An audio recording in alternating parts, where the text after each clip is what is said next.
A gente, quando foi mudar para Limeira, o terreno não estava pronto. Teve um pedaço da nossa construção que saíram 15 caçambas de entulho. Então, assim, hoje quem olha a casa lá erguida, as coisas crescendo, fala assim, nossa, foi fácil. Mais ou menos. 15 caçambas de entulho. O terreno estava lá. O terreno estava lá bonito, como ele é hoje. Mas tinha muita sujeira em cima dele. Então, às vezes, a gente vai ao longo de uma vida entulhando coisas. Entulhando coisas. E Deus ele precisa de espaço para ele poder trabalhar. Espaço limpo, aberto, a sua palavra, a sua vontade. E a gente vai, às vezes, ao longo de uma vida ouvindo, que eu acabei de orar agora, para que a gente receba um pouquinho dessa revelação, que ele nos mostre a verdade. Dentre esses entulhos, essas coisas que desviam do caminho, a gente fala muitas vezes de denominação, de sujeira. Eu queria falar hoje uma coisa um pouquinho diferente. Eu queria falar sobre o espiritismo. Por que ele acaba sendo um entulho para as coisas de Deus? Aparentemente ele é muito bonito, a mensagem é muito bacana. E a gente não consegue falar de espiritismo sem falar de católico, por incrível que pareça. Tem um dado que é assim, 82% dos espíritas são ex-católicos. Então é interessante isso, porque você está num caminho, teoricamente, de Cristo e você vai parar no espiritismo. Tem uma coisa muito usada hoje em dia para software, para engenharia, para coisas de criar, é chamada de engenharia reversa. Às vezes a gente tem que fazer engenharia reversa de uma coisa para saber de onde essa coisa vem, de onde que ela veio, para onde ela vai. Por exemplo, quando eu falei do espiritismo, ele é muito bonito. Ele prega fora da caridade na salvação, ele fala de aperfeiçoamento moral, evolução espiritual. Aparentemente, isso não são coisas tão ruins assim. E ainda diz que vem de Cristo Jesus. Vem lá de trás. Então, onde está o erro? Vamos fazer a engenharia reversa disso? Isso a gente está vendo a capa. Vamos ver de onde vem?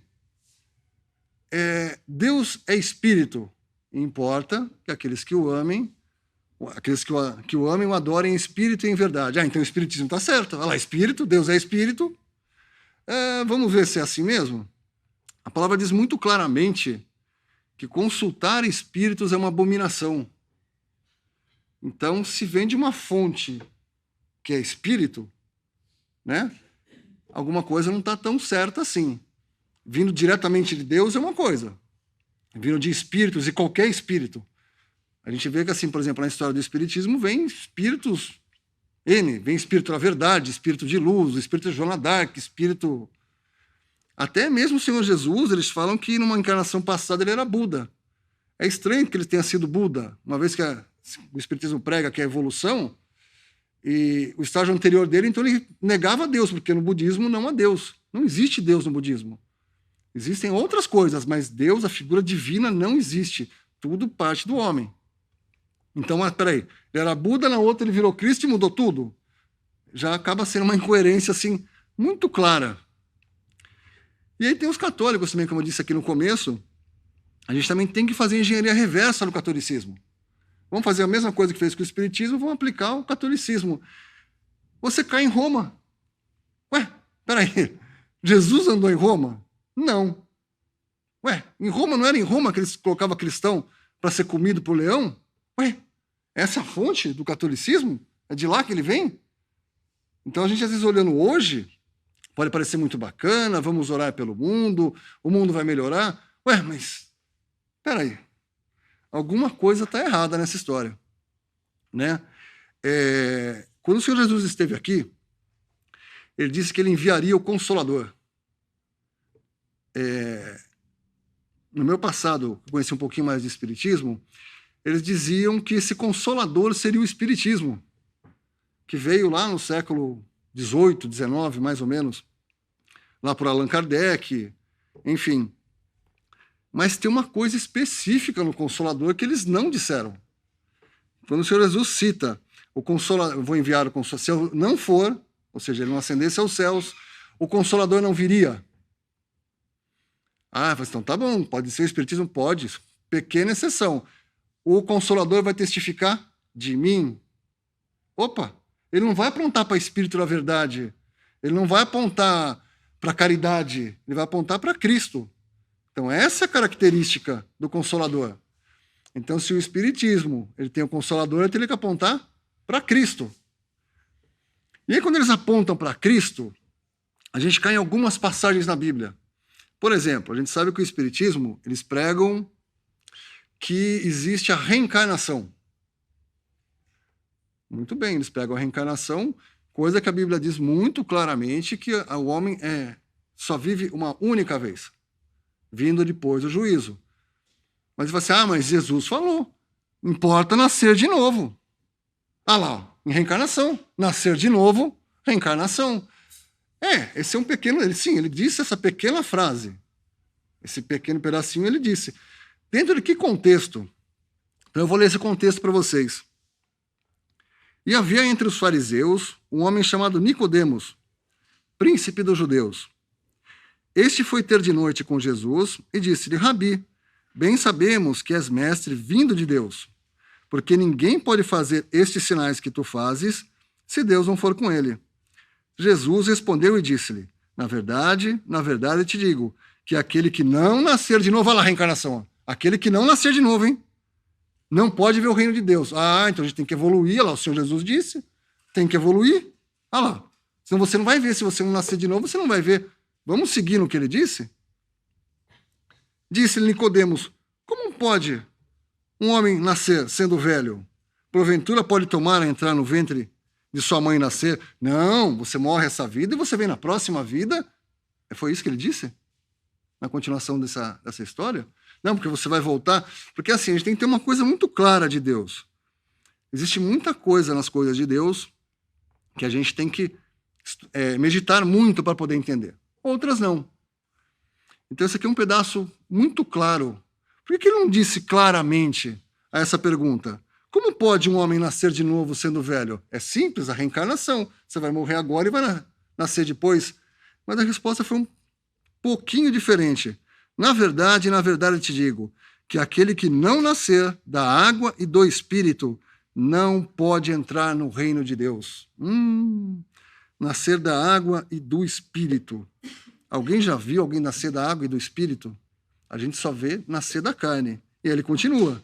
O que é nascido da carne é carne, e o que é nascido do Espírito é Espírito. Não te maravilhes de ter dito, necessário vos é nascer de novo. Exatamente essa frase, necessário vos é nascer de novo, da água e do Espírito. É um nascimento muito específico. Não é nascer de pai e mãe, não, você vai ter um novo pai, uma nova mãe. Por que ele não disse isso? Não tem nada disso aqui. Na palavra de Deus, a gente que medita bastante, quisera a Deus que vocês também meditassem o tempo todo, é muito bom. A água é uma referência à palavra de Deus. Que aqui também tem uma outra coisa. A gente, quando fala de cristianismo, a gente não tem muitos livros. A gente tem um livro, chamado Bíblia. A gente não tem muitos senhores, a gente tem um Senhor e um único Deus.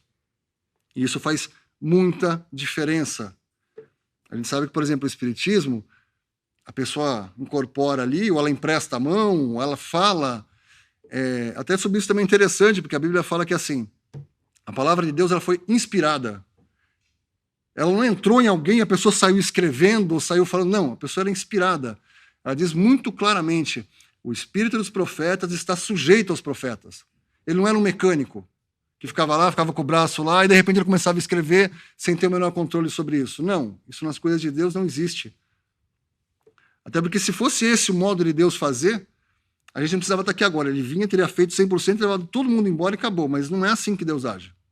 É um pouquinho diferente. Uma outra passagem muito usada pelos espíritas, para falar assim, olha, reencarnação existe, é a passagem que fala conhecida como Monte da Transfiguração. Ah lá, você vai ver lá. Vai estar Elias, que já tinha morrido, vai estar Moisés, que tinha morrido, junto com Jesus. Ah lá, prova que a reencarnação existe. Eles estão lá. Sim, eles estão lá em espírito, Moisés, Elias, e o Senhor Jesus em carne está lá. Vamos ler para a gente entender um pouquinho melhor o que estava acontecendo naquele momento? 6 dias depois, tomou Jesus consigo a Pedro e a Tiago e a João, seu irmão, e os conduziu em particular a um alto monte, e transfigurou-se diante deles. E o seu rosto resplandeceu como o sol, e as suas vestes se tornaram brancas como a luz. E eis que lhe apareceram Moisés e Elias falando com ele. Opa, espírito existe. Sim, espírito existe. Nós somos corpo, alma e espírito. Isso é fato. Todo mundo sabe disso.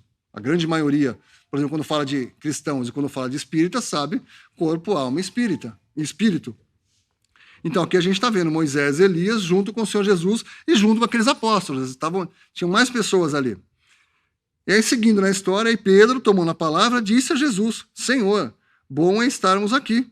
Se queres, façamos aqui 3 tabernáculos, um para ti, um para Moisés e um para Elias. Estando ainda a falar, eis que uma nuvem luminosa os cobriu, e da nuvem saiu uma voz que dizia, Este é meu filho amado, em quem me comprazo. Escutai-o. Então tá bom.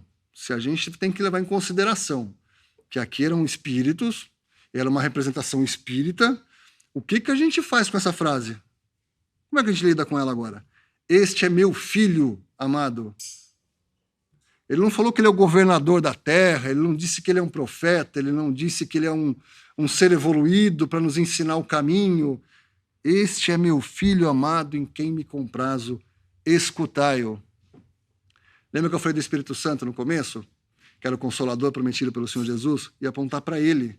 E agora a gente tem Deus falando, escutai-o, a ele. Ele não está falando aqui de pastor, de padre, de dirigente, de espírito algum. É uma coisa direta, escutai-o. E os discípulos, ouvindo isso, caíram sobre o seu rosto e tiveram grande medo.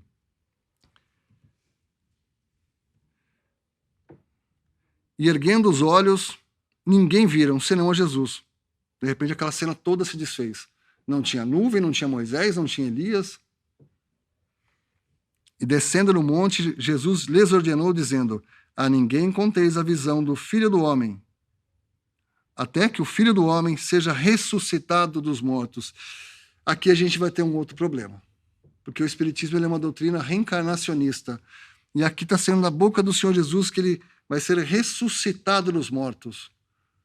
Isso é uma coisa que o Espiritismo nega veementemente. É impossível ressuscitar. E aqui a gente está falando que Deus falou para ouvir o Senhor Jesus, e ele está dizendo, até que o Filho do Homem seja ressuscitado dos mortos.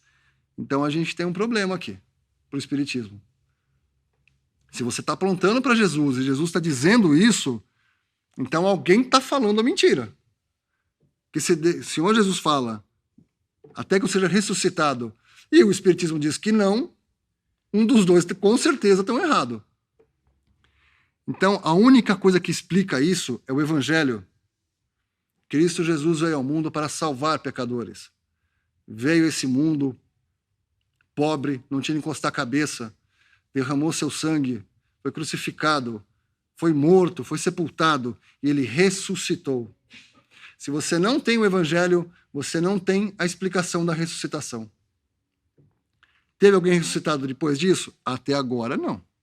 Até o ponto que a gente sabe, o único ressuscitado até o momento foi o Senhor Jesus. Na Bíblia existe a história de ressuscitação, o próprio Senhor Jesus trouxe a vida, mas essas pessoas acabaram morrendo depois. Diferente dele.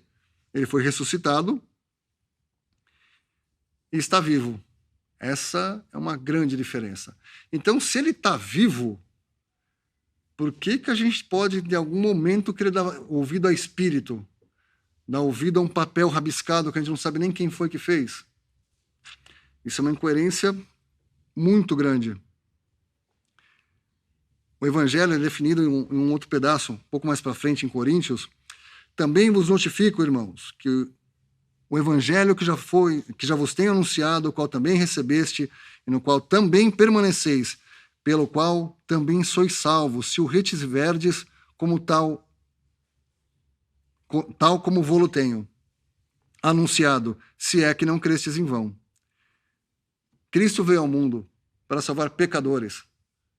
Pecadores. Ele não veio pedir o autoaperfeiçoamento de ninguém. Ele não veio pedir para você melhorar. Ele veio salvar pecadores. você é justo, você é bom, Jesus não é para você. Você é um pecador perdido, arrependido, descobre que tem algo errado, que você vai lá, ora, e mesmo assim você é mal. Em alguns momentos você fala assim, nossa, mas eu não sou tão mal assim, olha como eu fiz coisa boa. Para você que está nesse conflito, saiba que existe uma saída. Cristo Jesus. Hoje é o dia da salvação. Hoje é o momento. Ele não pediu obra nenhuma para homem nenhum. Naquela cena do carcereiro, ele pergunta o que eu tenho que fazer para ser salvo. Crê em Jesus e será salvo. Sim, mas e o aperfeiçoamento? Isso é conversa para quem está dentro. Eu espero que essa noite você tenha certeza da tua salvação. Em Cristo, direto a Ele, aos pés dEle. Que o Senhor possa abençoar a sua palavra.